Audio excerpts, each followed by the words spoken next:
whatever it takes. Instead of agreeing to a 10-game suspension, which basically says, in the minds of many, perhaps not legally, but in the minds of the general public, that he's guilty. He accepted his punishment, and now he's got to pay the consequences. Wouldn't you want to clear your name? I mean, what are we dealing with here? Is this another OJ is going to go around to the golf courses everywhere in America while he desperately tries to find Nicole's killer? I mean, we've seen this nonsense before. And look, I'm not trying to equate what Justin Tucker did with O.J. Simpson and the murder of two human beings.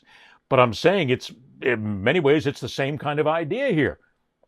Don't worry about it. I'll find out who the killer is. No, you clear your name. You do everything you possibly can. You've got money. Justin Tucker's not poor. You hire the lawyers. You bring it in. You fight, damn it. Because the last thing you want is to be known as somebody who abused women. But that's what he's carrying with him right now. And again, New Orleans has decided that maybe they're going to take a chance. Justin Tucker does not deserve a second chance. He has not done anything to clear his name. He accepted his punishment.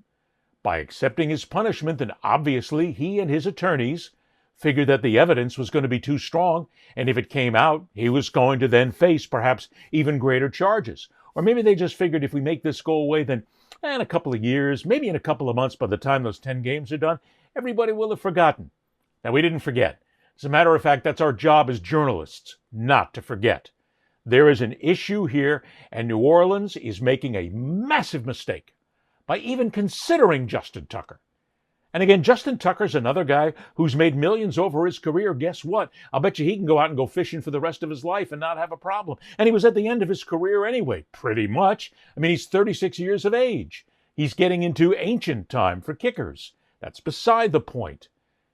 He doesn't deserve the chance to be part of the National Football League because he has already besmirched his reputation, the reputation of the league. And speaking of the league, as I've mentioned earlier in this show, the league does a terrible job, many times, of following up on things like this.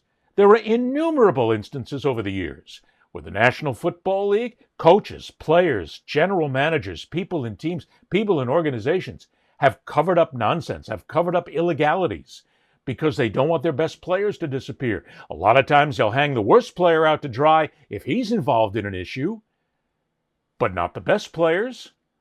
They hide it, they cover it up because they don't want to lose. It's still all about the game more than it is about the actual sexual assault itself. This is wrong. This is just wrong.